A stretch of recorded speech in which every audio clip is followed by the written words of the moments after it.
Hi YouTube, this video is going to be about Madagascan hissing cockroaches, and what you're seeing in these initial photographs are the egg cases.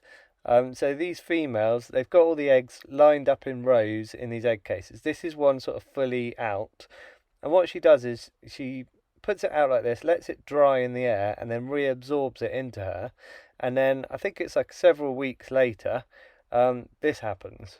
So if you have a look down here, you can see this is one female and she's having all her babies. They're all sort of being born as we speak, sort of thing. So if you have a look, you can see all the legs are kind of tucked in.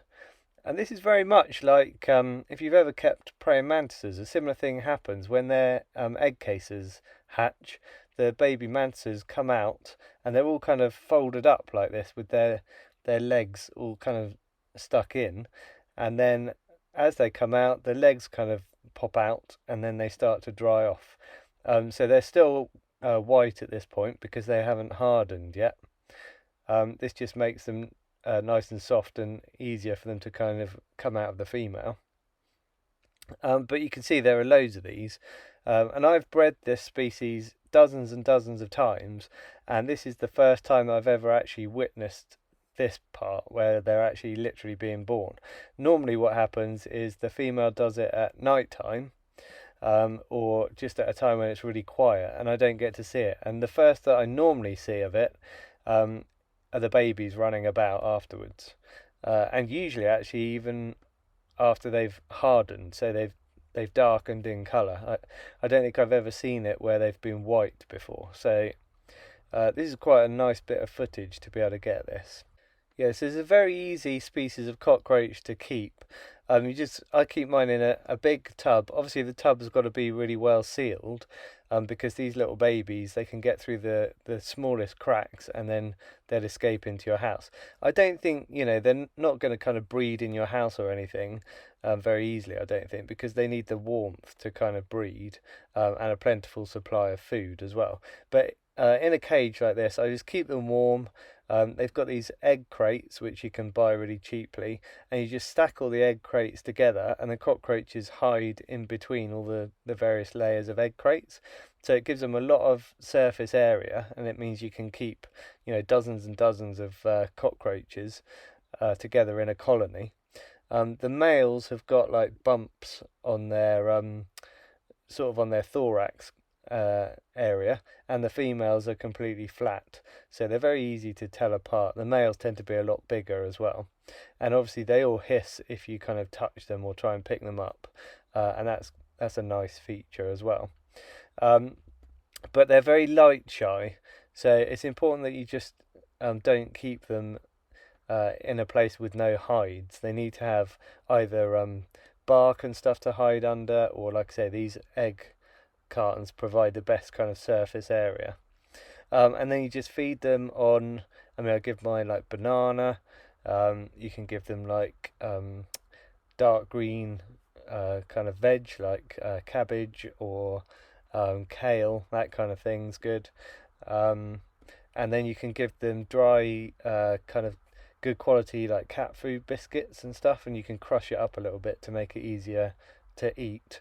And some people give them things like Weetabix or a similar sort of thing crushed up as well.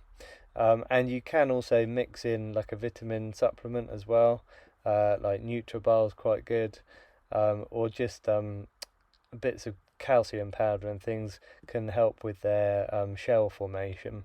But they're a big species of cockroach as well, so I think the males get to about 8 or 9 centimeters, something like that.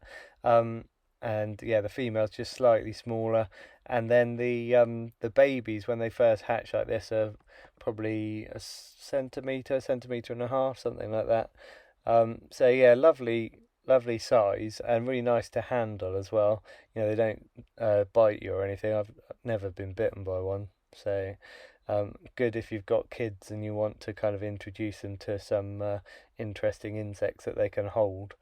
There's another species of cockroach which I can recommend keeping as well, which is called the death's head cockroach. Again, they grow quite large, so another nice one to keep in captivity.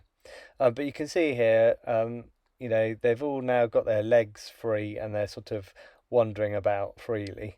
Um, they tend to stick with the mum for quite a long time. They hide underneath her, I've noticed, and then if you try and kind of pull her off them, they all kind of, you know, run out from underneath her, and then as soon as you put her back, they all run back under her for cover. She's just protecting them basically in these kind of initial stages, especially until they harden and darken.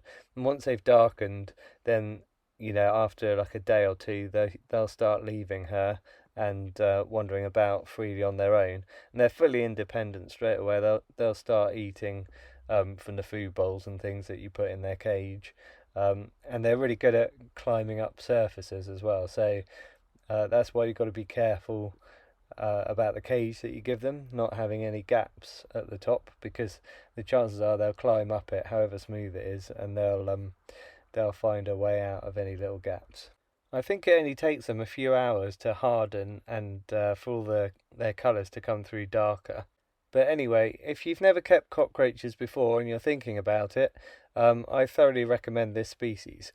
And if you want to see any other videos, I've got quite a lot up on YouTube at the moment of, you know, various kind of tarantulas, camel spiders, that kind of thing, giant millipedes, praying mantises, all kinds of things, and also lots of other kind of exotic pet videos that you can see as well, reptiles and amphibians. I've got pet armadillo, for example. So check those out, and hit subscribe to see anything else that I post up in the future. Thanks for watching. I really appreciate it, and I'll see you in the next video.